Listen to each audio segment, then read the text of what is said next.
우리가 요새 우크라이나 사태로 이 러시아에 관한 그러한 그 관심이 더욱 우리 마음을 지배하고 있는데, 주님께서 이 러시아라는 이 나라는 약 한 1000년 전에 그리스 정교회를 통해서 러시아에 복음이 들어갔어요.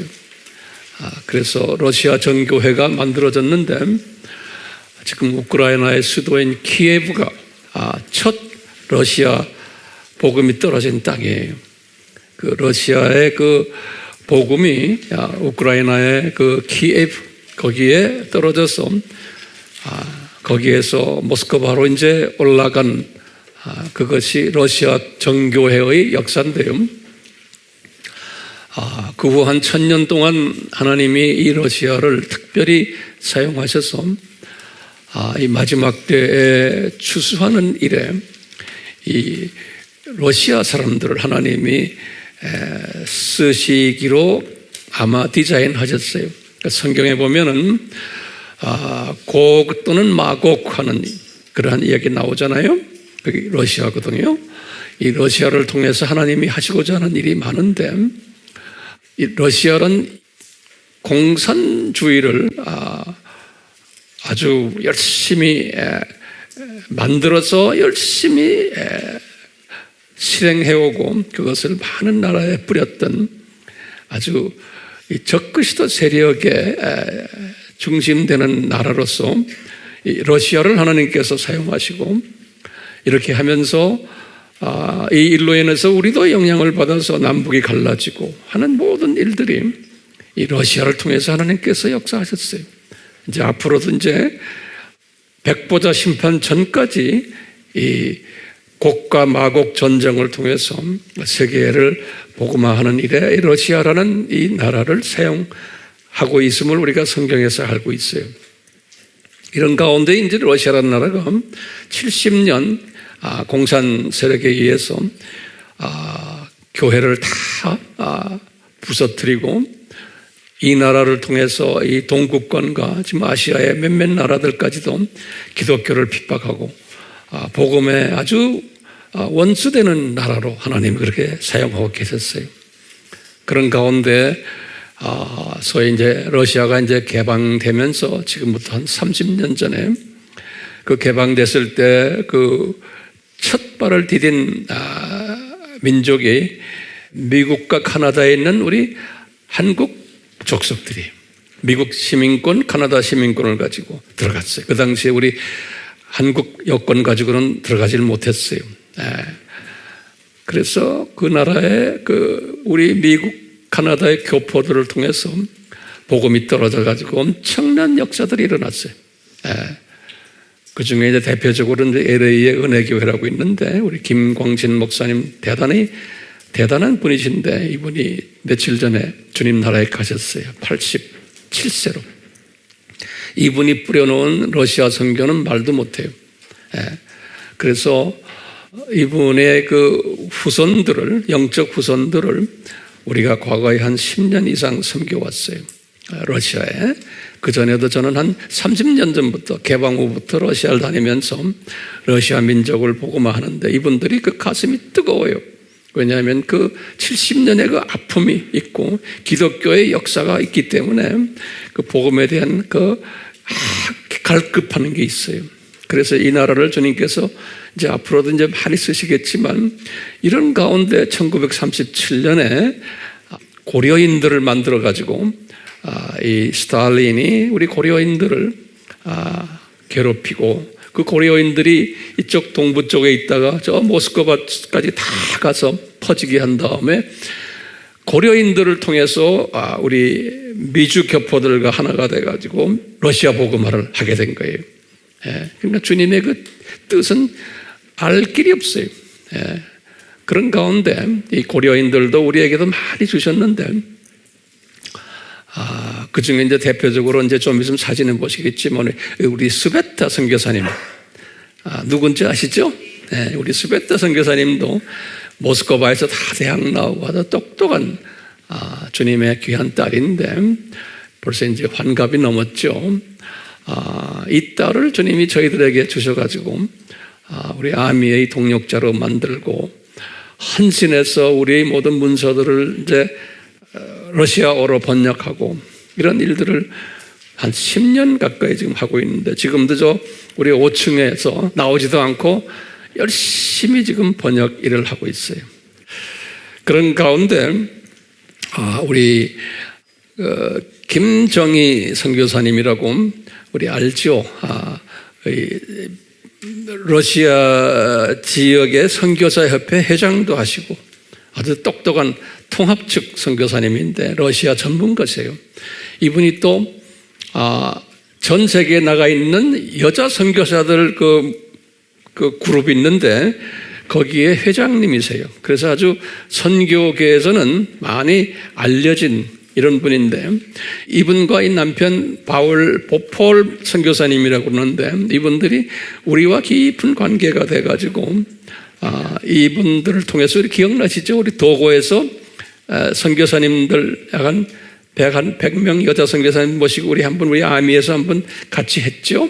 큰 대회를 같이 했는데 이분이 우리의 그 러시아 쪽의 선교사 일에 같이 동력하기를 원해서 이분과 우리와 연합해 가지고 러시아에 있는 그 지도자급들을 그냥 평신도가 아니고 교단장들 또 교단에 아주 신학교의 교수들 학장들 이런 사람들만 모아가지고 우리 한국으로 보내왔어요.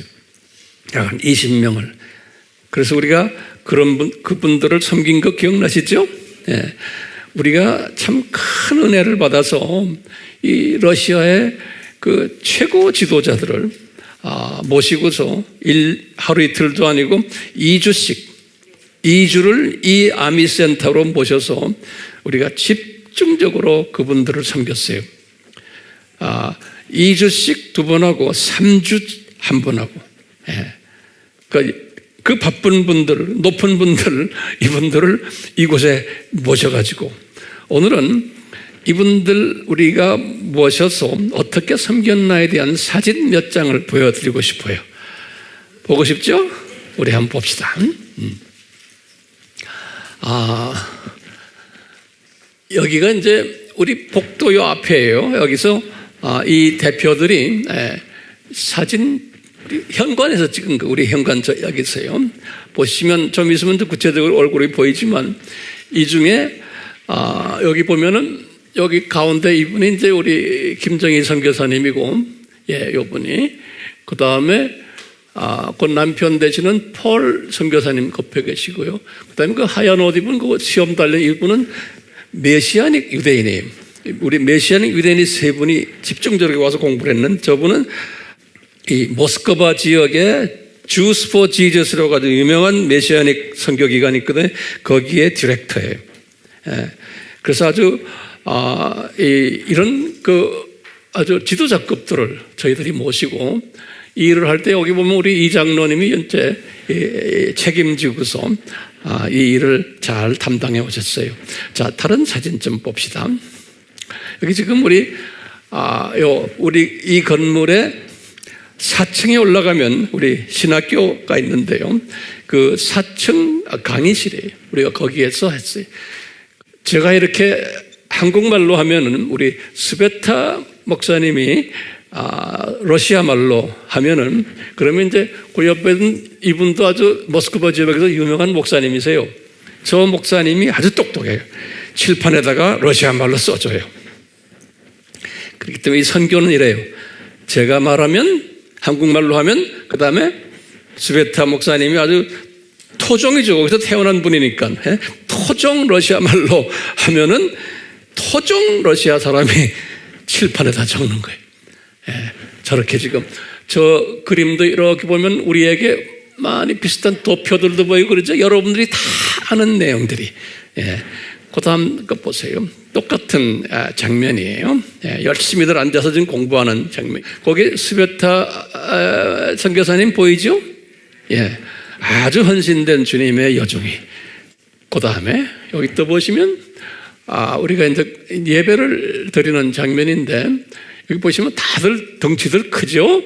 예, 저기 손 올리고 이렇게 한 저분이 칠판에 아까 글 쓰는 사람들이 다들 유명한 사람들. 이 러시아의 이 모스크바 쪽에서 저기 여자 한 분은 여기 가운데 여자 저분은 모스크바 쪽에서 오지 않고 우리 스베타 선교사님이 어디서 데려왔냐면 우리 그 연해주 있잖아요. 연해주에서 북극으로 올라가면은 북극으로 올라가면은 러시아 북극에 아주 북극에 사람 가기도 힘든데 그 북극 쪽에 있는 소수민족 지도자예요. 그러니까 저분 우리는 만날 수도 없는 사람인데 저런 분을 우리 스베타 선교사님이 모시고 왔어요. 그래서 저분이 지금 그 북쪽에서 전도 많이 해요. 여기 지금 여자분들 이렇게 들어요. 네. 또 여긴 이제 그 주일날 우리 이 예배당에서 기억나시죠? 이분들 우리와 같이 예배를 드렸어요. 거기에 지금 여기 서 있는 저분도 유대인이고 여기도 유대인이고 여기도 이 세 분이 유대인들이에요. 유대인들. 그래서 지금 유대인 노래를 우리 앞에서 지금 부르는 장면이. 자, 그 다음 또 보세요. 여기는 우리 아미의 이쁜이들이에요. 이분들을 섬겼던 우리 이쁜이들 보이죠? 이게 부엌 안에. 여기 누구란 건 내가 말 안 합니다. 다 아시죠? 그 다음에 보시면 또 있어요. 여기 다 우리 아미 팀들이 열심히들 섬겼던 분들이. 다시 한번 우리 아미 팀들만 다시 보여주세요. 미안합니다. 요거, 그 다음에 고전 사진, 이렇게, 그 다음에, 다시 좀 가세요. 됐어요? 이제 우리 식당에서 아주 이 러시아 분들이 나한테 그래요. 이렇게 한국 음식을 맛있게 먹어보긴 처음이래요. 그래서 2주 동안 말이 2주지 우리 식당 팀들 얼마나 고생했겠어요. 근데 이것을 잘하고요. 숙식하는 이 담당들 뭐 여러 가지, 그리고는 좀 있으면 사진 나오지만 민속촌으로 또 모시고 가서 다 한국 구경도 시켜주고 서울 구경도 시켜주고 이런 일들을 우리가 다 했거든요. 그 다음 사진 보실래요? 여기 식당 모습이에요. 여기 우리 앞에 여기 앞 뒷마당이고요. 우리 아미센터의 뒷마당이고, 그 다음에 여기가 경복궁. 경복궁. 그 사진들, 우리 아미 팀들 사진 다 나오죠? 다음에 이제 우리가 이런 거 할 때는 더 많이 이제 참석하시길 바래요. 여기 이제 우리 김정희 선교사님과 남편 폴 목사님 부부예요. 그리고 이제 이 스베타 목사님을 통해서 번역된 러시아어 책들이에요. 종교의 기원, 또 격려 파워, 경험하라, 그 다음에 창조 목적, 지금은 이제 거의 끝내가고 있는데 사복음서와 지상사명, 이게 지금 거의 끝나가고 있어요. 그래서 이 책들이 뭐 엄청 나갔어요. 이 전 러시아로. 그래서 여러분들 기도로 동참하시길 바라요. 매주마다 우리가 이렇게 선교 보고 하는 것도 재미있는 것 같아요. 주님께 또 이렇게 감사하고요. 오늘 계속해서 이제 우리 히브리 인들에 대한 이야기를 할 터인데, 뭐 우리 이런 공부를 히브리인이 뭐냐 뭐 이런 것들 실은 공부 안 해도 괜찮아요. 구원과 관계 있는 이야기들이 아니거든요. 근데 이런 공부를 왜 합니까? 라고 이렇게 물어보면은 저는 이렇게 대답을 해요. 이런 걸 우리가 공부를 하다 보면은 우리 예수님의 마음을 우리 더 깊게, 넓게, 높게, 길게 알게 되고, 그럼으로써 아는 것에만 그치는 것이 아니고 성령님께서 우리에게 이 예수님을 더 사랑하게 만들고 더 이분의 창조 목적의 절대성과 중요성을 깨닫게 되고, 그래서 내 삶이 우선순위가 어떻게 되는가를 정확하게 알게 되는, 성령님이 그렇게 이끌어주는 그 이끄심 받기 위해서 우리가 이런 공부를 하는 거라고 저는 생각하고 있어요. 이런 마음을 가지고서 저는 이 자리에 지금 서 있는 거예요.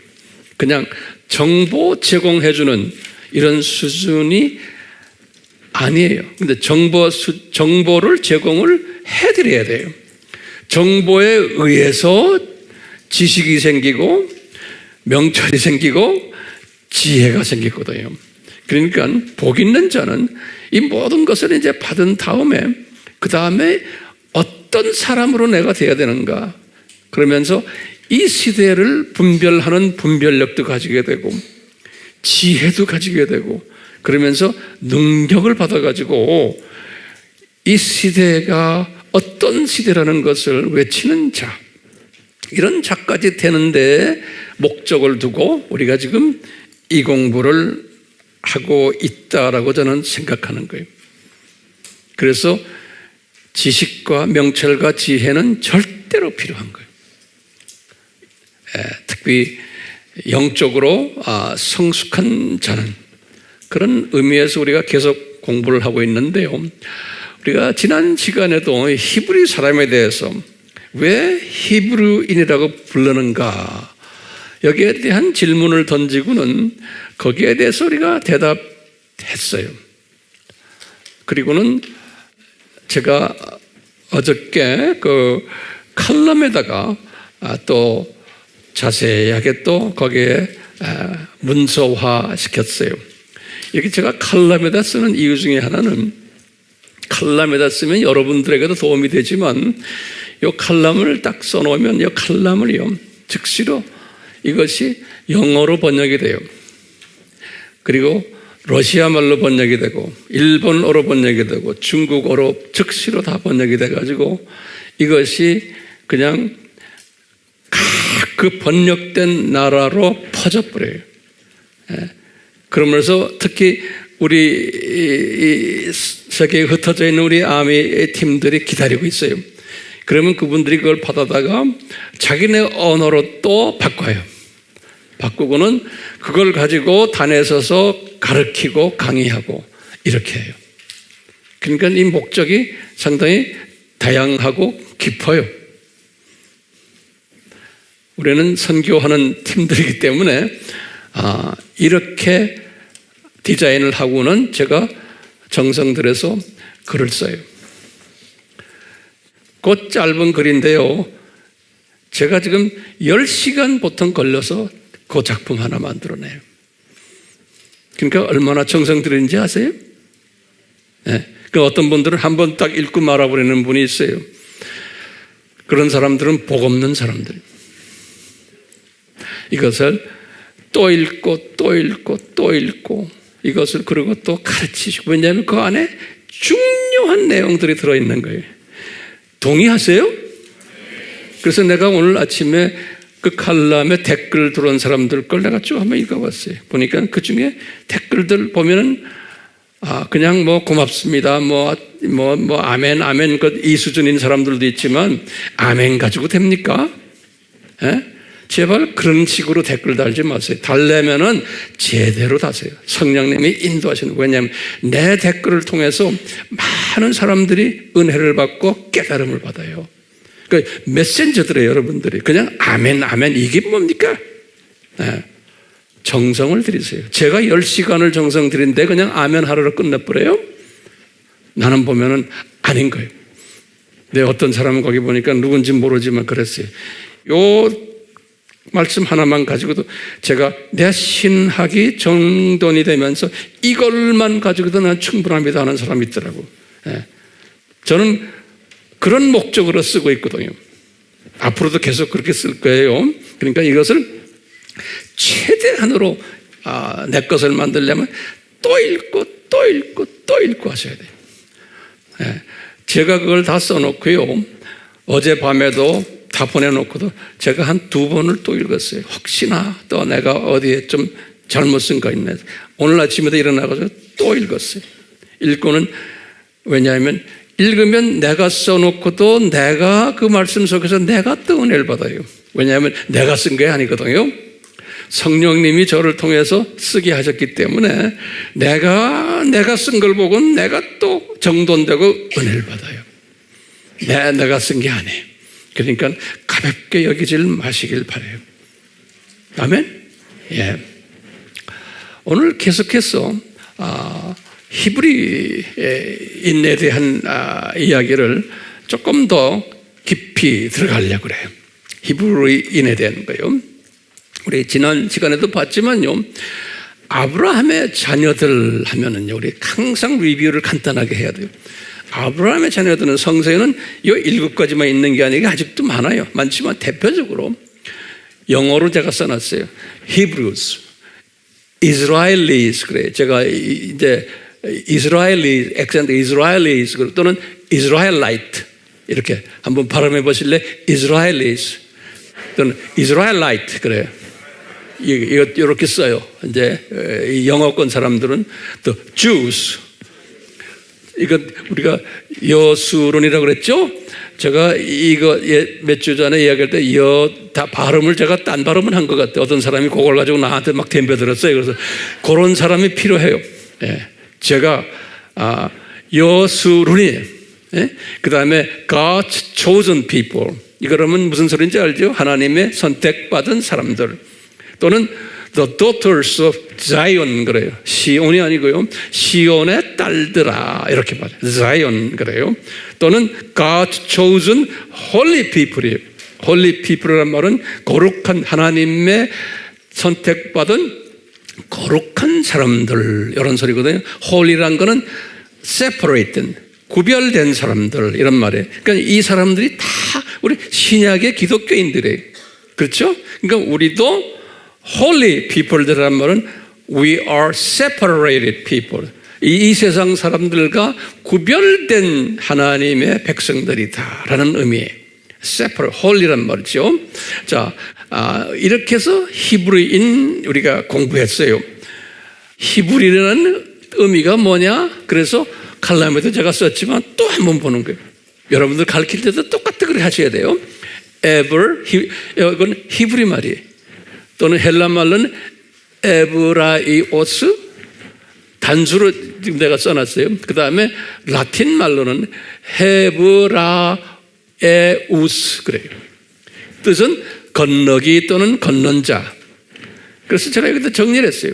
이게 무슨 말이냐? 이 히브리인이라는 뜻은 유브라데 강을 건넌 사람들 또는 본 고향을 떠난 분들 또는 바벨론 종교를 포기한 분들 또는 가나안 땅을 새 고향으로 삼은 분들 또는 타향살이하는 나그네들 또는 여호와를 새로운 신으로 삼은 분들 이런 개념들이 히브리인이라는 뜻이 숨겨져 있는 거예요.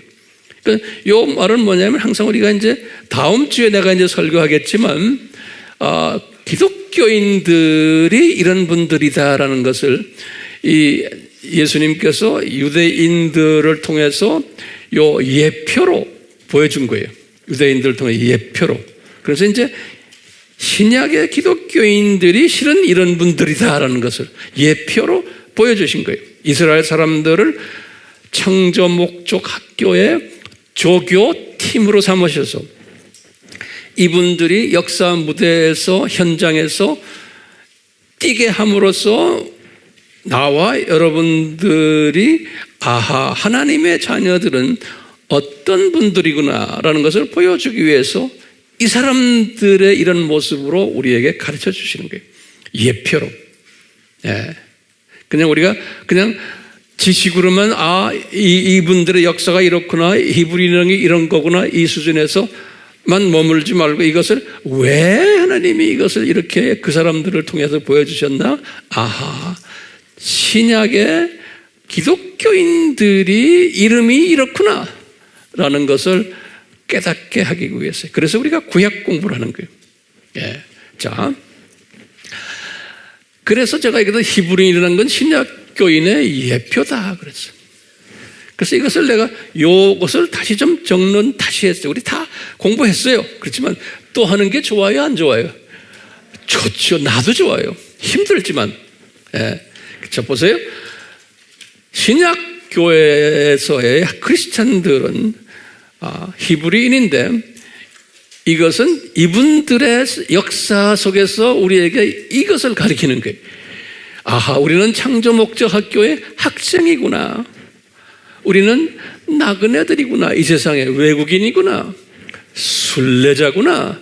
우리는 안개들이구나. 이것을 우리에게 가르쳐 주는 거예요. 또 우리는 이 세상의 외톨이들이고 떠돌이들이고 왕따들이구나. 이 세상 사람들이 우리를 그렇게 취급하는구나. 우리는 그렇기 때문에 미움받고 핍박받는 자들이구나. 이걸 우리가 분명히 알아야 돼요. 자, 그 다음에 그렇기 때문에 우리는 시민권이 이 세상에 있지 않고 천국에 있다. 시민권이 항상 생각하시고 우리 본향도 저기 위에 있다. 그렇기 때문에 우리는 이 세상 많은 사람들 중에서 구별된 거룩한 자들이다. 그래서 예수님이 가르쳐 주신 거예요. 너희들은 이 세상에 속해 있지 않다라고 예수님이 말씀하신 거예요. 요한복음 15장, 19절, 17장, 14절에. 그래서 이제 바울이 대표적으로 그랬죠. 나는 히브리인 중에 히브리인이다. 이 말은 나는 이런 사람들 중에 난 대표적으로 왕따 당하는 사람이고 대표적으로 나그네 역할을 한 사람이고 핍박받아왔던 사람이다 라는 것을 바울이 말한 게 빌립보서 3장 5절에 우리가 공부했죠. 네. 자, 그런데 이제 오늘요 중요한 성령님의 가르침이 있어요. 오늘 가르침이 뭐냐면 이 구약을 우리가 이렇게 공부하다 보면은요, 구약을 공부하다 보면 히브리인들이 크게 세 종류의 히브리인들로 대별이 돼요. 우리 성경을 이렇게 보면요, 오늘 이게 중요한 개념이기 때문에요. 제가 이 칠판에 외에도 또 설명할 게 좀 있어요. 보세요. 이제 우선 세 개념을 항상 기억하세요. 첫째는 뭐냐면 다수의 히브리인들이, 근데 그 사람들은 명목상 히브리인들이다. 제가 이렇게 만들어 봤어요. 뭐냐면 그냥 이름만 있는 히브리인들, 이런 이름만 가지고 있지, 그분들을 보면은 우리 히브리의 역사를 쭉 구약 성경을 보면 이분들은 구별된 거룩한 사람들인데 이름만 구별된 거룩한 사람들이에요. 행동하는 걸 보면은 세상 다른 족속들, 애굽 사람들이 하는 짓 그대로 해. 그리고 애굽 사람들이 믿는 바벨론 종교를 믿으면서 또 여호와 하나님도 믿고 대부분의 사람들이 그런 모습들이에요. 우리 여러분들 들고 다니는 성경에 보면 그렇게 돼 있어요. 그래서 이분들은 어떻게 해요? 그것 때문에 여호와 하나님께 항상 욕을 먹고 매로 맞고 두드려 맞고, 그래서 여호와 하나님이 이방 족속들 불러다가 혼쭐을 내는 이야기가 우리가 들고 다니는 구약 성경 이야기예요. 그러니까요, 이렇게 히브리인인데 이름만 히브리인이지 행동들을 보면은 다른 사탄의 자녀들의 행동과 똑같이 행동하는 이 그룹들을 명목상 히브리인들이라 제가 한번 이렇게 만들어 본 거예요. 근데 이분들이 다수예요. 그래서 우리 이제 신약적인 차원에서 보면 썬데이 크리스찬들이, 신약에서도 이런 사람들이 무지하게 많거든요. 그래서 명목상 기독교인들, 우리 이렇게 불러요. 전문가들이 부를 때요.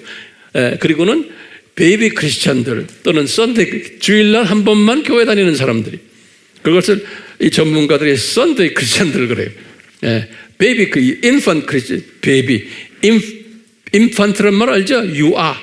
이 베이비보다는 더 어린 우유 먹는 그런 사람들이, 이런 히브리인이 있고, 근데 이분들이 이 히브리인들 출애굽에서 나온 게 한 200만 명 정도 되잖아요.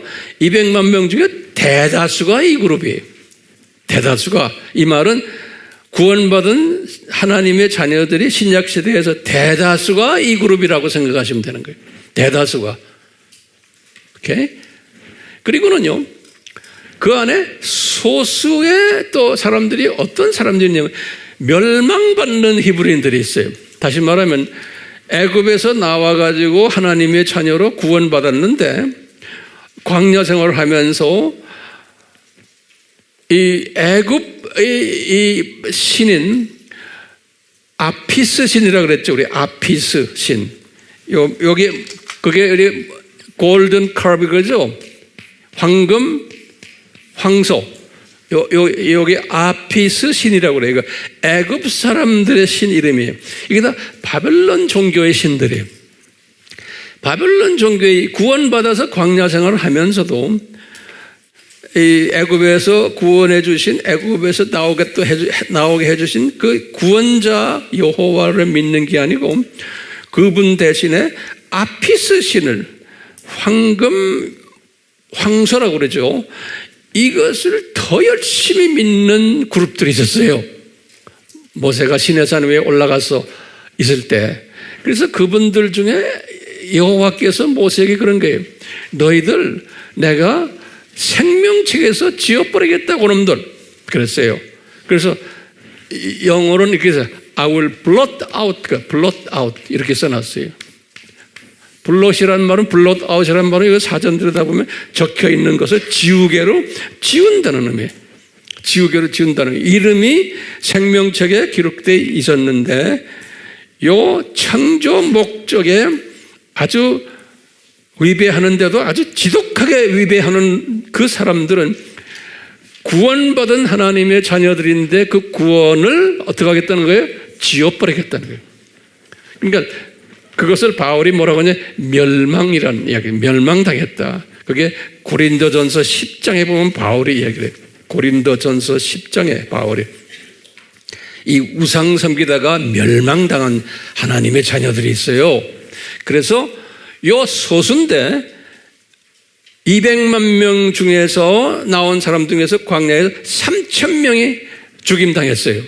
여기 출애굽기 32장 28절에 보면, 그러니까 우리가 이걸 퍼센테이지로 보면은 200만 명 중에서 약 한 3,000명이 멸망당한 거예요. 그러니까 그래서 여기 32장 출애굽기 33절에 보면 예수님이 모세에게 그랬어요. 내가 생명책에서 지워버리라 그랬어요.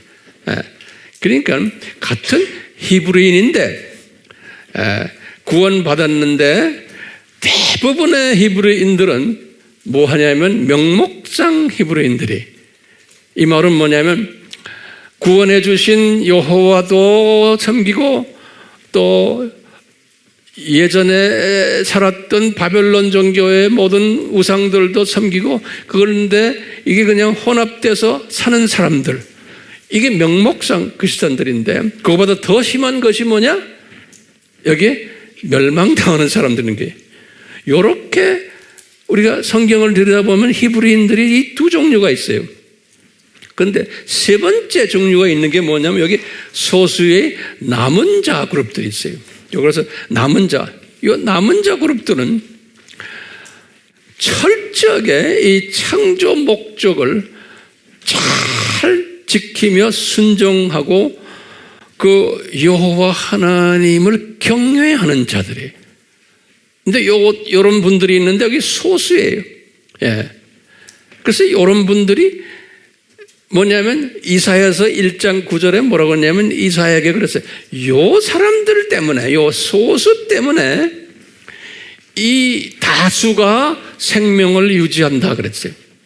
이 소수의 이 멸망받은 사람은 멸망받았지만 이 지금 일본의 명목상 하나님의 자녀들이 요 소수 때문에 저 사람들에게 내가 은혜를 끼치고 저 사람들을 내가 그냥 보호하고 놔둔다는 거예요. 예. 그러니까 누가 복의 소스예요? 요 소수의 남은 자들이. 그래서 이제 여기 지금 예를 이제 드는데 나중에 바울에게 가르쳐 주는 게 있어요. 여기 이제 우리 자 로마서 11장 1절에서부터 5절이 중요한 개념이니까 잘 들어보세요. 로마서 11장 1절에서 5절에요. 바울이 몇 년에 개종했어요? 35년이죠. 주. 그래가지고 로마서를 쓸 때는 57년이니까 22년 동안, 개종해서 22년 동안 바울이 열심히 복음을 전했어요. 바울이 열심히 복음을 전하면서 이 바울이 가지고 있던 딜레마가 있었어요. 뭐냐면 자기 민족은 열심히 전하는데도 예수님을 잘 만나지 않고 이방인들만 열심히 복음을 잘 받더라. 그래서 이방인 기독교인이 훨씬 많습니다. 왜 그렇습니까? 하고 덤벼드는 이야기가 바울 이야기죠. 로마서 9장 3절이죠. 근데 로마서 9장 3절에 바울이 뭐라고 그러냐면 내 민족을 좀 봐주지 않으시면 내 이름을 생명책에서 없애주십시오 라고 막 덤벼드는 이야기가 로마서 9장 3절이에요. 그러니까 바울도 요 멸망이 가능하다는 것을 알았어요. 그러니까 우리 잘 아는 고린도 전서 9장 27절에도 똑같은 말씀이에요. 내가 고린도 교인들아, 내가 열심히 너희들에게 복음을 전하고 있지만 내가 자칫 내 영광을 찾고 내가 창조 목적에 위배되는 행동을 함으로 해서 내가 오히려 다 열심히 복음 전한 후에 내가 저주받을까 난 두렵다 그러는 거예요. 내가 내 이름이 생명책에도 지워질까 두렵다. 바울도 이 사상을 항상 가지고 있었어요. 자, 이런 가운데 바울이 이제 히브리인들에게 하는 말이에요. 뭐라고 그러냐면 예수님, 이 내 민족이 주님 버렸습니까? 그러니까 바울에게 그러니까 내가 내 민족 버리지 않았다. 11장 1절에 그러잖아요. 그러면서 하는 소리가 네 민족이 이 안에 지금 바울아, 네가 사는 지금 그 시대에도 너같이 하나님의 자녀지만 아주 소수의 남은 자가 있단다. 1세기 때도 복음을 받았지만 모두가 다 복음에 대해서 그냥 너무나 감사해가지고 뛰는 사람이 아니라 소수만 반응한단다 그러는 거예요. 그러면서 바울아, 네가 소수다 그러는 거예요. 네가 소수. 그래서 이제 11장 5절에 그래, You are remnant by the grace of God. 하나님의 은혜로 너에게 소수의 남은 자의 직분을 줬다 그러는 거예요. 바울이 그러시면서 하시는 말씀이 있어요. 바울아, 구약 때 봐라. 구약에서 엘리야 때를 봐라. 엘리야는 주전 850년 분이거든요. 엘리야 때 대부분의 200만 명 이상 되는 이 히브리 사람들이 다 우상 섬겼단다. 우상 섬겼단다. 그러면서요, 어떻게 우상 섬겼냐면 여기 보시면 이 소위 성직자라는 사람들인데도 유대인들 중에 이놈들이 바알을 믿는 선지자들, 바알을 섬기는. 그래서 450명이 대표적으로 있고, 그 다음에 아세라는 이게 누굽니까? 세미라미스죠? 이 아세라 선지자가 또 400명이 있다는 거예요. 예. 그러니까 구원받은 하나님의 자녀들인데 여호와도 어느 정도 믿지만 주로 믿는 게, 의지하는 게 바벨론 종교를 의지하면서 살고 있는 하나님의 자녀들이라는 게, 특히 영적 지도자라고 하는 사람들이. 그런데 진짜 영적 지도자들은 누구냐? 소수의 영적 지도자는 그 당시에 누구래? 엘리야라는 거예요. 그러니까 엘리야하고 네가 모르지만 7,000명 남은 자들을 내가 숨겨놨다는 거예요. 그게 다 아는 이야기들이지만 내가 지금 아주 강조하는 거예요. 그러니까 이 바울아, 엘리야 때 850년 주전 엘리야가 혼자 있었던 것 같은데 혼자가 아니었다. 7,000명을 내가 남은 자들을 숨겨놨단다 그러는 거예요. 이 남은 자들이라는 게 뭐예요? 전적으로 여호와 하나님만 섬겼던, 이 다른 말로 표현하면 전적으로 수직 계명에 충실했던 사람들이, 이게 중요한 말이에요. 전적으로 이런 사람들을 남겨놨다는 7,000명을. 그러니까 이것이 자기네가 잘나서가 아니고 은혜로 남겨놨다는 거예요.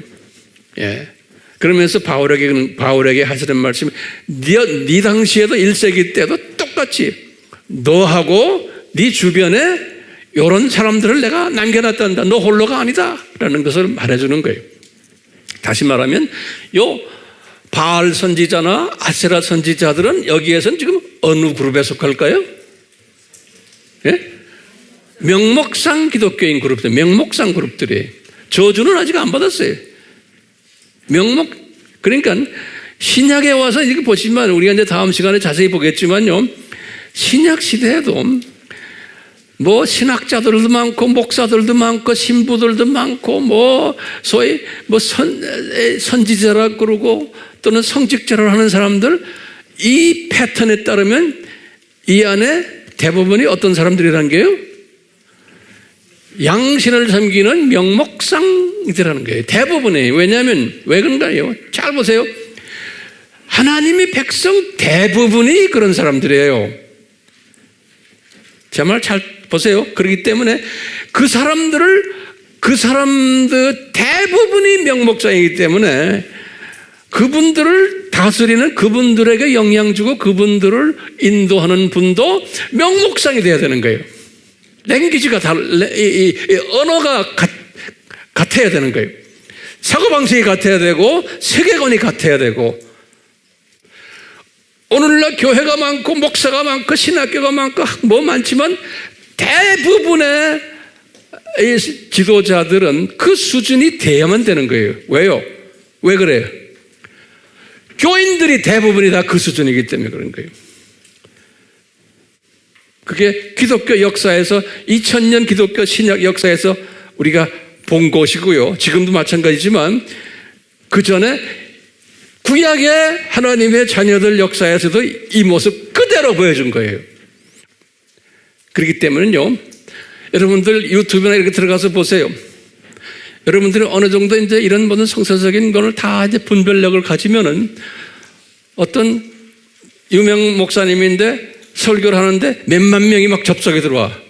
근데 들어보면 들을 게 없는데 몇만 명이에요. 왜 그럴까요? 그분이 나빠서가 아니에요. 대부분의 하나님의 자녀들이 그 수준이기 때문에 그러는 거예요. 어려운 말 못 알아들어요. 그리고 어려운 말을 듣기도 원치 않아요. 왜냐? 대부분이 명목상 하나님의 자녀들이기 때문에 그래요. 그걸 어떻게 하십니까? 황 목사님, 그러면 구약에서 봐라. 그럼 그게 대답이 됐어요? 구약의 역사에, 이스라엘의 역사를 봐라. 당신들이 들고 다니는 성경을 봐라. 성경이 다 그 이야기예요. 구약 이야기가. 그러면서 항상 뭘 남겨놨어요? 소수 남은 자들을 남겨놨다는 거예요. 그런데 이사야서 1장 9절에 이사야야, 너희들이 지금 586 사건도 있지, 722 사건도 있지, 이 사건들이 있지만 내가 너희들을 망하게 안 한단다. 왜 안 하는지 아느냐? 요 남은 자들 때문에 내가 완전히 망하게 안 한다는 거예요. 그러니까 우리 똑같아요. 세계 교회가 아무리 지금 망할 것 같지만, 우리나라도 마찬가지지만 하나님이 붙잡고 계신 이유가 누구 때문에 붙잡고 있어요? 소수의 남은 자들 때 붙잡고 있는 거예요. 그러니까 우리가 이 말씀 공부를 해야 되는 거예요. 그러니까 저도 그렇고 여러분들도 그렇고, 지금 이게 웹을 통해서 공부하는 분들도 그렇고, 본인이 원하든 안 원하든 하나님의 은혜를 끼친 분들, 남은 자로서 이분들은 자기도 모르게 이 은혜를 받았기 때문에, 은혜를 주님이 일방적으로 주셨기 때문에 이런 좀 복잡한 어려운 이 말씀에 더 갈증을 느끼고 더 배우고 싶어하고 깨닫고 싶어해요. 그게 이상하죠? 이상한 게 아니에요. 그게 은혜예요. 그렇지 않은 사람은 아무리 뭐 해도 아무리 똑똑한 사람도 이런 말씀을 줘도 관심 없어요. 그러면 뭐라고 생각해요? 아하, 남은 자가 아니구나. 우리가 이렇게 그냥 추측을 하면서 그냥 인정해주면 되는 거예요. 자, 그럼 이 세 그룹을 우리가 기초로 해가지고 이 세 그룹의 특징을 우리가 볼 필요가 있어요. 이거 굉장히 중요해요. 이 세 그룹의 특징이 제가 쭉 말씀을 참고하면서 한 10가지의 특징이 있어요. 이 세 그룹이. 그래서 여기다 내가 10가지를 적어놨어요. 하나는 뭐냐면 숫자별로 또는 여기 지금 그 다음에 창조 목적관별로예요. 이 세 그룹이 다 달라요. 숫자도 다르고 또 구원관도 달라요. 출애굽관이라고 그랬어요. 그 다음에 하나님을 보는 관도 달라요. 이 세 그룹이 같은 하나님의 자녀인데 그 다음에 지금 구약의 히브리인들을 가지고 이야기하는 거예요. 또 이 히브리 하나님의 말씀을 보는 관도 달라요. 이 세 그룹이. 그 다음에 성막과 성전을 보는 관도 달라요. 이 세 그룹이. 지금 내가 지금 구약의 어느 그룹을 이야기해요? 히브리 사람들이 이야기하는 거예요. 구약 이야기예요. 또 예배관도 달라요. 이 세 그룹이. 또 이 세상과 저 세상을 보는 관도 다르고 또 복을 해석하는 관도 달라요. 복이 뭐가 복인가? 그 다음에 시각이 달라요. 이 세 그룹이 영의 시각이 이제 다르다는 것만 우선 알고 계세요. 그룹이 몇 그룹이에요? 세 그룹이에요. 오케이? 야, 그러면 우리 알다시피 지금 숫자별로 딱 보시면은 이 세 그룹이 명목상이 다수라고 그랬죠? 이거 다수라도 내 생각에는 한 거의 90% 정도 될 것 같아. 예. 이 미국의 어떤 이런 데 전문을 하는 교회 성장인이 이런 사람들이 예전부터 한 20, 30년 전부터 이제 제가 이렇게 교제를 하면서 그분들이 쓴 논문에 보면은 썬데이 크리스천이 미국을 중심으로 이야기하는 거예요. 약 한 70%에서 80%가 썬데이 크리스천들이다 그런 거예요. 백인 사회에서도. 그러니까 비백인 사회에서도 뭐 마찬가지고, 예, 우리나라도 마찬가지예요. 예. 몇 프로예요? 70%, 80%예요. 예. 그러니까 교회라 그러면 그분들이 주관하는 그분들의 사회라고 생각하시면 돼. 예. 성직자들부터 시작해서 집사, 장로, 권사 뭐 할 거 없어, 선교사 할 거 없이 대부분이 명목상 수준의 사람들이라는 거예요. 이건 무슨 특색이 있어요? 이 세상도 섬기고 저 세상도 섬기고 양다리 겹치고. 그런데 어느 쪽이 더 무거워요? 이 세상적인 사고방식이 가치관이 훨씬 더 큰 사람들이에요. 그렇기 때문에 구원관도 그런 식이고 하나님관도 말씀관도 쭉 나오다가 복관도 다 보면 이런 쪽으로 다 가 있는 거예요. 그러니까 성직자들만이 아니고 대부분의 크리스천들이 그 속에 들어있다는 거예요. 이것을 제가 이제 좀 이따 하나하나 좀 자세히 설명하려고 그래요. 오늘 시간이 될지 모르겠지만 요 보세요. 숫자별로 보면 멸망받는 사람은 소수라고 그랬죠. 그렇죠? 그 다음에 남은 자들도 소수죠. 요건 정돈됐어요? 숫자관을. 그 다음에 이게 중요한 게 창조 목적관이에요. 창조 목적관별로 어떻게 다른가? 중요하기 때문에 이걸 정돈 잘 하셔야 될 것 같아요. 그러면 황 목사님, 창조 목적이란 게 뭡니까? 그러면 항상 이 생각을 하세요. 학교 교장이 누구라는 걸 항상 생각해야 돼요. 그 다음에 삼위 하나님 중에 누구예요? 예수님이에요. 그러니까 예수님을 얼마나 사랑하느냐, 여기에 또 이분의 명령을 얼마나 잘 순종하느냐, 여기가 이제 창조 목적의 중요한 부분이고, 이 교장 선생님이 만들어 놓은 학교 교훈이 있어요. 창조 목적 학교 교훈이 뭡니까? 창조 목적을 알자, 공부하자, 또 그 목적을 잘 전하자. 저는 이렇게 한 세 가지를 보는 거예요. 창조 목적을 어떻게? 알자, 공부하자, 전하자. 이게 그 학교의 학교 교훈인 거예요. 그게 우리가 어느 학교 나가나 앞에다 써놨어요. 강대상에다. 똑같아. 그럼 우리 하나님의 자녀들은 이것이 교훈이에요. 교장 선생님은 누구예요? 예수님이에요. 예. 이게 창조 목적이고, 그걸 또 구체적으로 말한 게 10계명 중에 수직계명이에요. 그러니까 수직계명이 하나님을 사랑하자, 우상 섬기지 말고, 그 다음에 이런 자들은 수평계명이 하나님의 자녀들을 사랑하자. 이게 두 번째 계명이에요. 그러니까 이게 모든 게 창조 목적인 거예요. 정돈됐어요? 예. 이 창조 목적, 요 창조 목적을 보는 관이 다른 거예요. 이 세 그룹이 같은 히브리 사람인데, 지금 구약 이야기예요. 같은 히브리 사람들인데, 구원받은 하나님의 자녀들인데, 요 명목상 이 다수의 사람들은 이 창조 목적을 어떻게 보냐면 창조 목적에 무관심해요. 하나님의 자녀들인데, 예? 그러니까 무지해요. 훈련 안 받아 있어요. 여러분들도 신앙생활 오래 했지만 창조 목적이라는 단어를 요 근래 아미교회 와서 다 배웠죠? 예. 그런 말 들어봤어요?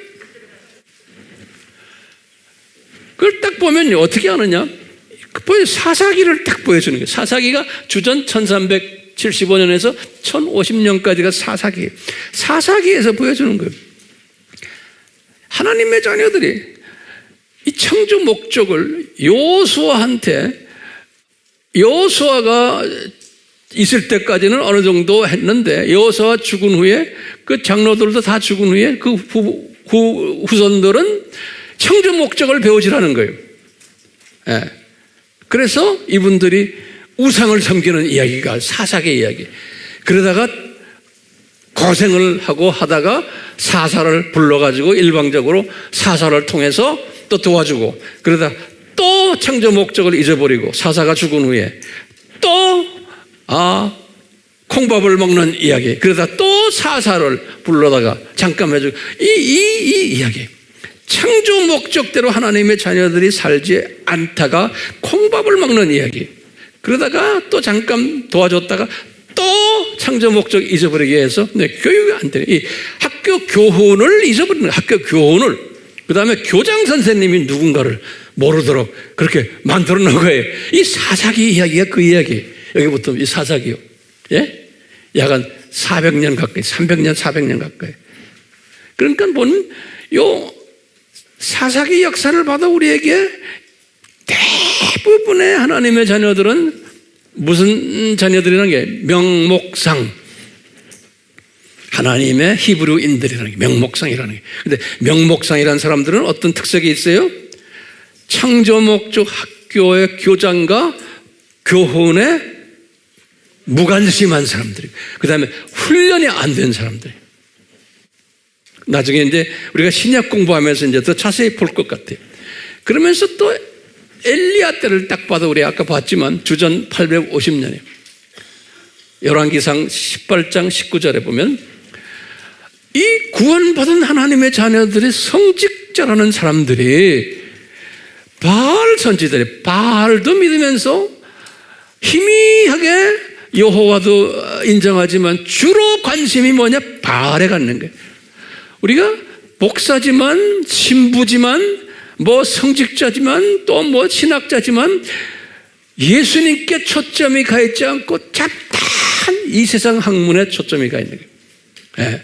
그러니까 신학교들이 요새요 성경 공부 안 해요. 신학교가요. 신학교가 뭐 하는지 아세요?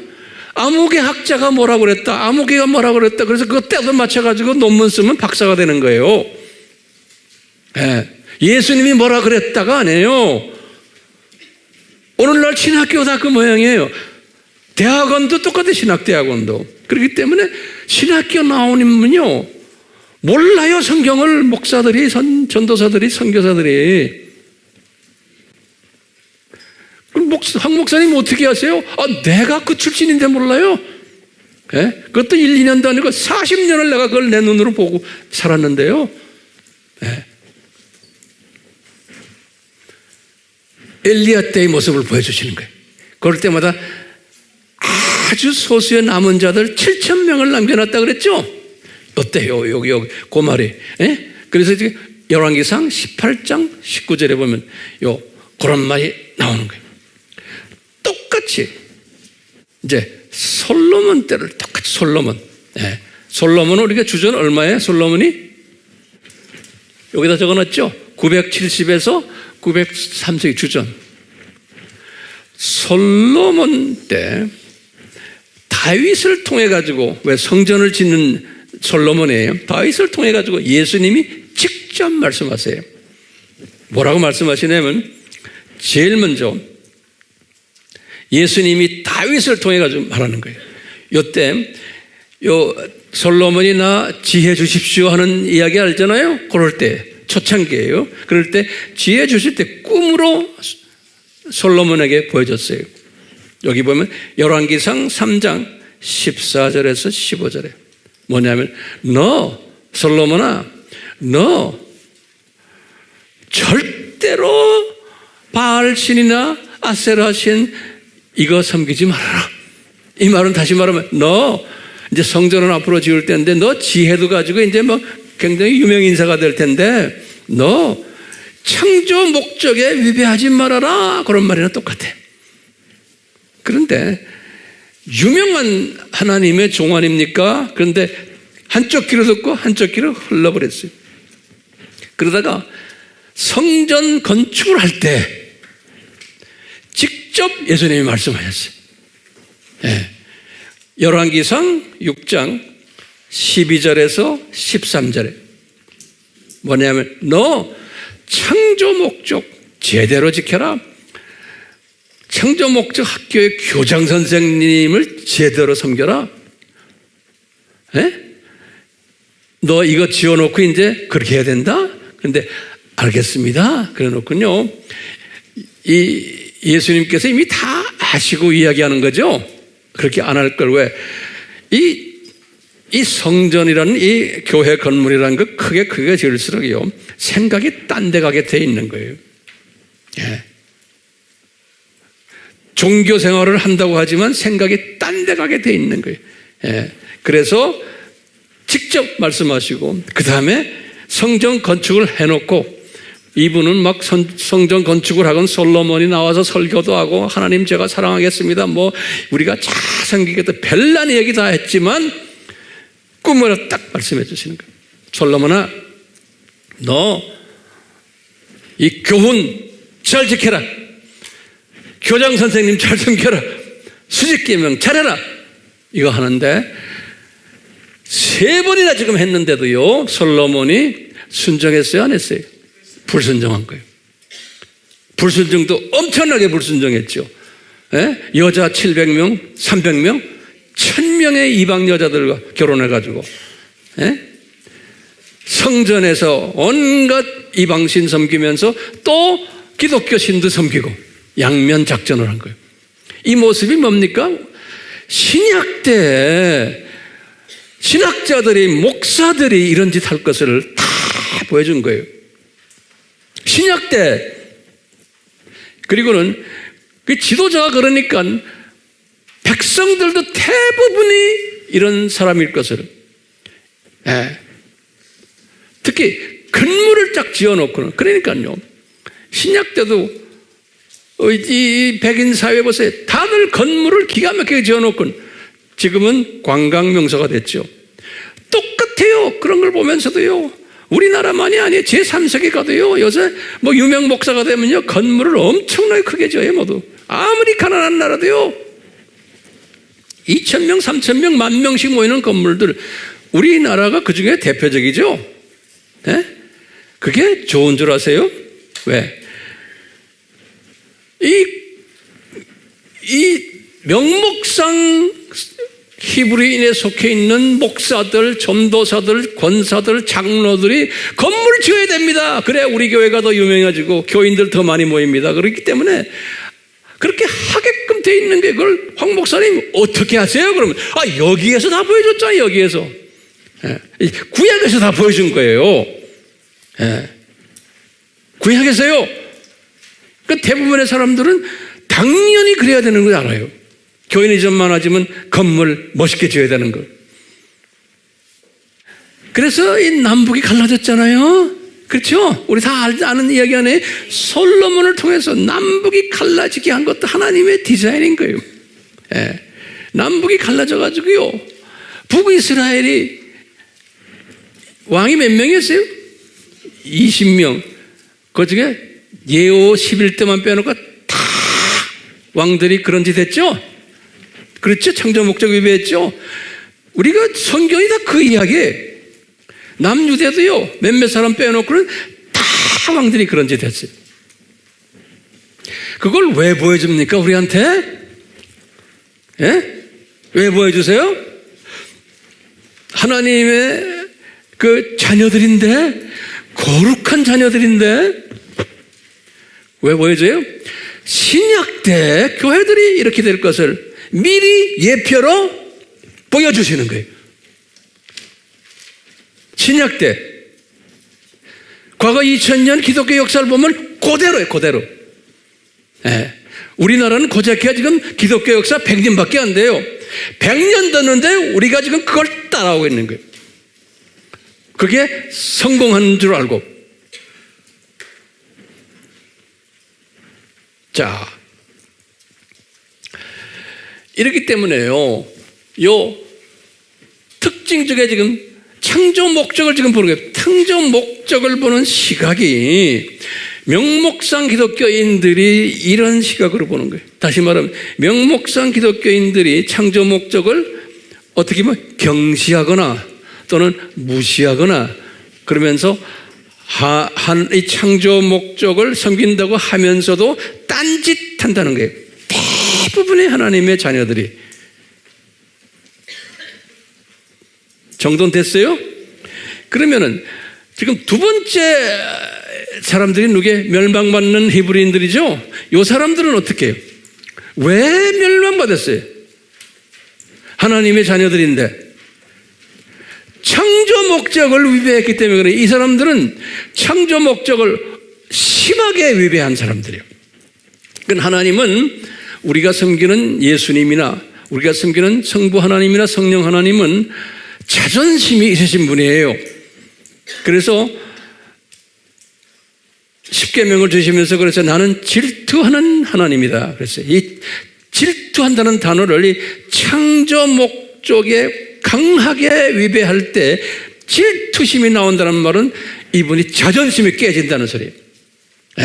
그렇기 때문에 내가 너희들을 이렇게 내 자녀로 만들어놨는데 너희들이 이 창조 목적에 심하게 위배를 하면은 내가 질투심을 발휘해가지고 생명책에서 지워버리겠다는 거예요. 오케이? 그 질투하시는 하나님이세요. 근데 그 질투라는 단어가 어디에 적용이 돼요? 창조 목적이요. 하나님의 자존심이 창조 목적이에요. 이 창조 목적에 위배하는 행위를 웬만해서는 다 봐주세요. 여기 지금 이 명목장들은 그냥 뭐 심하게 하지만 다 봐주시는 거예요. 봐주시는데 심하게 하는 그룹들은 멸망을 시키겠다는 거예요. 우리 이 학교에서 퇴학시킨다는 소리는 그러니까 이분들은 창조 목적에 대적하거나 반항하거나 그렇기 때문에 이런 사람들이 꼭 있다는 거예요. 오늘날 이 창조 목적에 지금 이 신약에 와서 특히 이 마지막 때 창조 목적에 이 반항하고 대적하는 게 어떤 그룹이요? 종교 다원주의 그룹들인 거예요. 다 하나님의 자녀라고 그래요. 그런데 교장 선생님을 인정한다고 하는데 교장 선생님의 자존심을 다 그냥 망가뜨려 버리는 놈들이 그 놈들인 거예요. 제 말씀 따라오세요? 그렇기 때문에요, 이 그룹이 예수님이 그 안에 심하게 하는 놈들을 다 어떻게 하겠어요? 구원 지어버려요. 그렇기 때문에 우리의 사명이에요. 주변에 우리 친구들, 우리 형제 자매들 정신 차리게 해야 돼. 이걸 가르쳐 줘야 돼. 자, 남은 자 그룹이 있는 거예요. 이 창조 목적을 보는 시각을 가지고 이 남은 자 그룹들은 뭐예요? 창조 목적에 충실하고 교장님 사랑하고 교장님이 가르쳐 주신 모든 창조 목적을 잘 따라하고 이것을 또 잘 나누는 지상 사명까지 순종하고 하는 이 그룹들이 있는 거예요. 근데 소수예요. 충실하고 순종하고 예수님을 존경하고 경외하고 이 그룹들이 있는 거예요. 그러니까요, 지금 우리가 이 구약에서 이 히브리인들 이렇게 쭉 지금 우리가 지금 세 종류 크게 나눴잖아요. 이 세 종류 나눈 중에서 지금 우리가 뭘 공부했어요? 숫자 공부했고, 그렇죠? 그 다음에 창조 목적별로 우리가 공부를 해본 거예요. 이 구별이 되겠어요? 예. 오늘은 여기까지만 제가 설명하고 저쪽 나머지는 제가 다음 주에 설명할 거예요. 오케이? 나도 힘들어요. 나도 힘들어. 네. 저거 이야기하려도 바빠요, 제가요. 내용이 많아요. 잘 정돈이 됐으면 좋겠어요. 제가 간단하게 리뷰를 해요. 뭐였어요? 아브라함의 자녀들 하면 저렇습니다. 그랬죠? 그 중에 우리는 지금 히브리인을 지금 초점을 맞춰서 하는 거예요. 히브리인이라는 뜻은 이렇다 하는 거예요. 그 다음에 신약교회의 하나의 예표로 이렇게 우리에게 보여준다. 그러면서 지금 구약에서의 히브리인은 세 종류가 있다. 요걸 이야기했어요. 그 세 종류의 사람들이 숫자별로 어떻게 구별되느냐? 이분들이 창조 목적을 보는 시각이 어떻냐? 여기까지 우리가 오늘 봤어요. 그러면 우리 질문이 한두 가지 있어요. 무슨 질문이냐면요. 왜 우리 하나님께서는 이렇게 같은 하나님의 자녀들인데 왜 이렇게 구별을 해놨습니까? 라는 질문이에요. 예. 거기다 좀 적으세요. 중요한 질문이에요. 그럼 우리가 이걸 설명을 할 때 왜 이렇게 하나님의 자녀들인데 지금 이 구약에서 이렇게 보니까 이분들을 이렇게 다 구별을 해놨습니까? 다르게. 예. 그럼 뭐라고 우리가 대답해야 돼요? 첫 번째는 뭐냐면요. 이 하나님 나라 천국은 계층 사회이기 때문에 그런 거예요. 계층 사회. 이 말은 무슨 말이냐면 하나님의 자녀들이지만 분량이 다 다르게 만들어놨어요. 믿음의 분량, 은혜의 분량, 은사의 분량을 다 다르게 만들어놨어요. 그렇기 때문에 이 다르게 만들어놨기 때문에 이 하나님의 이 신비로운 이 모든 하나님의 마음을 소화하는 그릇이 차이가 있어요. 예. 같은 하나님의 자녀지만 소화하는 그릇이 다르기 때문에 그 다르다는 것을 구약에서 지금 여기 히브리 사람들을 통해서 보여주는 거예요. 우리한테. 이렇게 예수님이 애굽에서 이 사람들을 불러다가 구원을 시켰지만 같은 히브리인이지만 이 모든 하나님의 뜻을 소화하는 데 이 그릇의 차이가 있다는 것을, 그 그릇이 차이가 있다는 것은 하나님의 마음, 창조 목적에다가 초점을, 창조 목적을 소화하는 그릇이 다르고 담는 모양이 다르고 창조 목적을 시각이 다르고 분량이 다르고 그러는 거예요. 이렇게 다르게끔 하나님이 디자인해 놓으신 거예요. 그렇기 때문에 나중에 이제 우리 주님 나라에 가서 계급을 설정할 때, 계층을 설정할 때, 우리 예수님이 백보자 심판 때 보시면 그랬어요. 죽음의 책에 기록한 사람들도 자기의 이름 밑에 행위가 있어요. 행위에 따라서 저쪽 동네 가는 것도, 지옥, 불못에 가는 것도 거기 계층이 있어요. 그래서 행위에 따라서 불못에 보내는 거예요. 똑같이 이 생명책에 적혀 있는 하나님의 자녀들도 행위에 따라서 하나님께서 상급을 준다고 그랬어요. 그렇게 딱 써놨어요. 계시록 20장 11절과 12절에 행위에 따라서. 그렇기 때문에 저나 여러분들도 같은 하나님의 자녀지만 이제 우리의 모든 행위가 다 기록이 되는데 그 행위에 가장 기본되는 잣대가 뭘까요? 이게 중요한 거예요. 예? 창조 목적인 거예요. 그렇기 때문에요, 예수님의 입장에서는 교장 선생님이 우리의 위치를 정할 때, 우리를 어떤 사람인가 정할 때 그 가이드라인이 뭐냐면 창조 목적이에요. 내가 선한 일을 얼마나 많이 했냐, 이런 것은 수평계명이에요. 수평계명. 수평계명은 저 밑에 있는 거예요. 제일 중요한 게 뭐예요? 수직계명이에요. 얼마나 창조 목적에 내가 충실했냐. 이 말은 얼마나 예수님을 사랑했느냐예요. 그리고 얼마나 이 세상 우상들을 섬기지 않았나요. 예컨대 우리가 가지고 있는 우상은 뭐 부처나 뭐 누구 그런 게 믿는 게 아니죠. 내가 의지하는 것들, 돈이나 명예나 심지어는 내 가족이나 내 직장이나 내 학위나 뭐 여러 가지 뭐 인맥이나 이런 것들의 의지를 얼마나 했나. 다 의지하지만 그 정도 차이들, 예수님하고 비교했을 때 내가 얼마나 예수님 외에 이런 데 의지했나에 따라서 나의 계층이 설정되고 내 점수가, 학점이 이제 정해진다는 거예요. 예. 그렇기 때문에 우리들은 이 원칙을 다 깨달을 때 어떤 시각자가 되냐면은 독수리 시각자가 되는 거예요.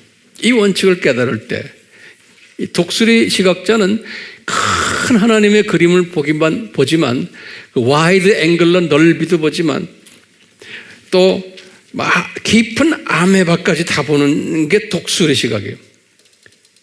그러니까 이 독수리 시각자는 하나님의 큰 그림을 지금 우리가 지금 공부하고 있죠. 이거 보면서 이제 쭉 하다가 이제 밑으로 내려오면서 이 아메바까지 보는 사람이에요. 다시 말하면 우리 인간 관계들까지 사람 하나하나 보면서 저 사람은 같은 하나님의 자녀인데 뭐 집사고 권사고 장로고 심지어는 목사고 선교사인데 신학자인데도 저 사람이 지금 관심이 어디에다 많구나.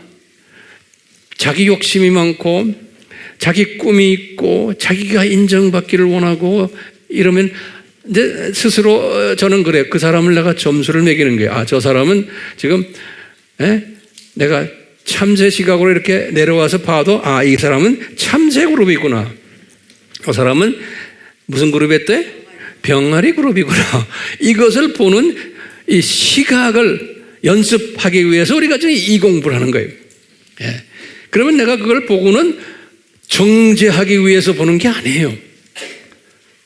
정죄하기 위해서 보는 게 아니에요. 저분은 저 수준이구나. 그러면 있는 그대로 내가 안아주는 연습하는 거예요. 그분이 이런 사람이구나. 이 사람은 그릇이 요 그릇이구나. 하나님이 그 그릇만큼 은사를 주셨구나. 분량을 주셨구나. 그러면 그대로 안아주는 사람이에요. 근데 우리가 이 공부를 하는 것은 이런 독수리 시각을 가지고 독수리 시각하는 건 큰 것만 보는 게 아니에요. 세미한 아메바까지 보는 사람이에요. 오케이? 그게 독수리 시각이에요. 이런 시각을 가지기 위해서 지금 이런 공부를 하는 거예요. 우리가 지금요. 그러면서 이 크신 예수님, 그런데 항상 잊어버리지 말아야 될 것이 이분의 관심거리는 창조 목적이구나. 이분이 모든 것을 정하는 것은 창조 목적에 얼마나 충실하느냐, 얼마나 위배했느냐에 따라서 이분이 우리를 결정하시는구나. 이것을 잊지 말으라고. 이것을 우리가 깨닫게 하기 위해서 지금 이런 우리 공부를 하는 거예요. 그러면서 예수님이 이런 사람이 되라고 우리에게 이런 공부를 시키면서 나도 모르게 스스로 자기도 모르게 이제 조금씩 이 독수리 시각자가 되면서 소위 분별력을 가지도록 하는 거예요. 저 사람이 목사라고 그래서 저 사람이 뭐 큰 교회를 하고 사역도 크고 건물도 크고, 또 어떤 사람은 시골에 조그만 교회는 그냥 5, 6명 앉혀놓고 하는 목사도 있고, 이럴 때 그런 걸 우리가 보는 게 그 사람이 누구냐. 예, 사람이 누구냐. 근데 사람이란 건 하나님께서요, 저 나라에서 높임받게 하기 위해서는 어떤 은혜를 주시냐면 창조 목적에 위배하지 않도록 은혜를 주세요. 그 길밖에 없어요. 그러니까 바울 같은 사람도 엘리트 출신 아니에요. 근데 그 사람에게 만약에 큰 교회 주고, 그 당시에 소위 교인들도 많이 따라다니고 인기가 있고, 뭐 왕들도, 세상 왕들도, 네로 왕도 바울한테는 뭐 큰 소리 못 치고, 이런 위치를 만들 수 있죠. 바울을 얼마든지 만들 수 있어요. 그렇잖아요. 그런데 바울을 만약에 그렇게 만들어 놓으면 네로 왕과도 친구고 같이 식사도 같이 하는, 와인 같이 하는 친구 사이예요. 그렇게도 할 수 있잖아요. 그러면서 바울이 예수님을 열심히 섬겼다라면, 근데 바울이 만약에 네로 왕과도 친해져 가지고 네로 왕이 다 인정해, 네가 전하는 기독교 내가 확장시켜 줄게 하고, 만약에 이런 식으로 바울을 만들어 놨다면 바울이 변질 되겠어요, 안 되겠어요? 예수님이 보실 때는, 전지하신 예수님이 보실 때는 변질되게 돼 있는 거예요. 저놈이 창조 목적 위배하고 지 이름 날리고 지 세력 만들고, 사이즈는 커졌지만 교인들이 예수님 바라보지 않고 바울 선생, 우리 바울 선생 이렇게 되게끔 되어 있는 거예요. 그러니까 그분을 아예 그냥 사랑하기 때문에 창조 목적에 위배되는 가능성이 있는 모든 건 다 뺏어버린 거예요. 네. 그게 예수님이 그분을 사랑하기 때문에 그래요. 그러다 보면 우리가요, 자꾸 유명세 타고 이름 나고 하는 사람들 많죠. 예수님 이름 가지고. 그런 사람들보다는 여러분들은 누구를 쳐다봐야 돼? 저 시골에서 가난하게, 서울에서도 조그만 교회 하시면서 교인들 한 5, 6명 모시고 월세 내기 힘든 이런 목사님들, 전도사님들, 선교사들도 있어요. 이런 사람들을 소중하게 보는 시각을 가져야 돼요. 아멘? 예. 그게 성숙한 사람인 거예요. 이런 사람들을 소중하게 보는, 왜? 이게 영으로 깨어있는 사람이에요. 그러니까 저도 항상 조심하고 그래요. 제가 유명하게 되고 사람들이 입에 오르내리면 제가 변질되면 어떻게 해요? 그러니까 저는 주님, 제가 변질되지 않도록 저를 붙잡아 주세요. 네. 저도 뜨면은 변질될 수 있는 가능성이 많은 사람 아니에요. 그렇기 때문에 주님께서 이 황 목사를 붙잡으셔야 되는 거예요. 네. 그러니까요, 교인도 물리적으로요, 뭐 1000명씩 주고 그러지는 않잖아요. 고작해야 요 숫자예요. 네. 그러니까 항상 날 보고 너 알겠지? 그 이상 주면 너도 변질된다 이놈아. 제가 알아요. 그러니까 안 해요. 그렇지만 보이지 않게 또니 선교일이나 뭐 기타 여러 가지들 또 이제 이 유튜브를 통해서 주님이 이렇게 하시잖아요. 유튜브를 통해서 하는 사람들 말씀만 받지 이분들이 우리 교회 교인도 아니고 우리 교회 헌금도 내는 분들이 아니에요. 예, 그렇기 때문에요. 제가 교만해질 수가 없어요. 그리고 나한테 돈 보내는 사람도 아니에요. 저를 위해서 기도해 주세요. 그렇기 때문에 우리는 어떻게 해야 돼요? 마지막 한마디. 주변의 모든 하나님의 자녀들을 내가 있는 그대로 안아주는 연습하세요. 절대로 정죄하거나 비판하거나 미워하거나 그러지 말고 그냥 안아만 주는 데서 끝나지 말고요. 이분이 지금은 조금 영적으로 어린아이지만 격려해주고 잘 다듬어가지고 이분이 영적으로 자라나도록 보호를 받으면서 그러면서 이분을 잘 도와주는 영적 성장시켜주는 일에 우리가 신경 써야 되는 거예요. 이런 사람을 주님이 높이세요. 그런 사람들 되시도록 우리가 항상 신경 쓰시면서 주님이 그렇게 이끄실 거예요. 그래서 항상 이런 사람 되도록 성령님이 이끄실 줄 믿고 감사드리면서 모두가 이런 분 되도록 저는 열심히 주님께 기도하며 또 말씀으로서 여러분들에게 깨닫게 해 드리려고 그래요. 주님 홀로 영광받아 주시옵소서. 예수님, 우리가 아까 이런 질문을 던졌습니다. 예수님, 왜 이 구약 때도 그렇고 신약 때도 그렇고 이 명목상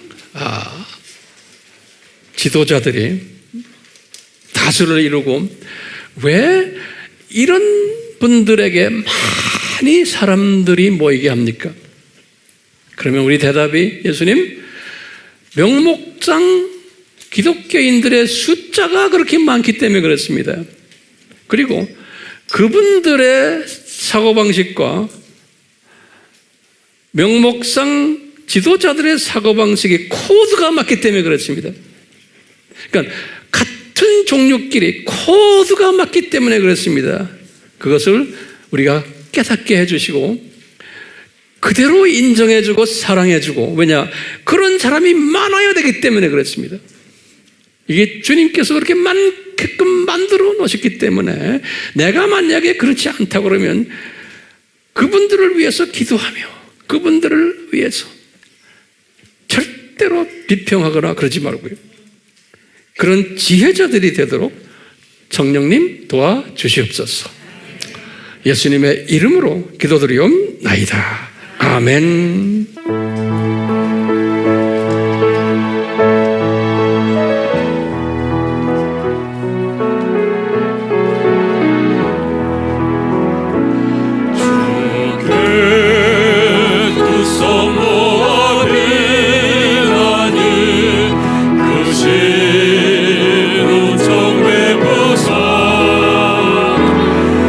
알가 하느니여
우리가 주님을 섬기다 보면 깨닫는 것들 중에 하나가 부부관계인데요. 많은 경우에 보면 성서에도 보면 똑같아요. 여자가 열심이면 남자가 조금 덜 열심이고, 남자가 열심이면 여자가 좀 덜 열심이고, 이렇게 만들어 놓으셨어요. 바울도 마찬가지고 베드로도 그렇고 구약의 인물들도 보면 다 그래요. 왜 그럴까요? 둘 중에 앞장 나가는 사람 겸손하라고. 네. 그래서요, 따라오는 파트너를 잘 안아주고. 왜? 주님이 파트너로 만들어 놓은 주님의 디자인이에요. 그런데 어떤 부분은 두 분 다 열심인 분들도 있어요. 그런 사람들은 넘어질까 조심하셔야 돼요. 항상 주님의 가르치심이 말씀 속에 있어요. 삼위 하나님의 깨닫게 하심이, 순종케 하심이 우리를 떠나지 않도록, 우리를 지배하도록 예수님의 이름으로 축원하옵나이다. 아멘.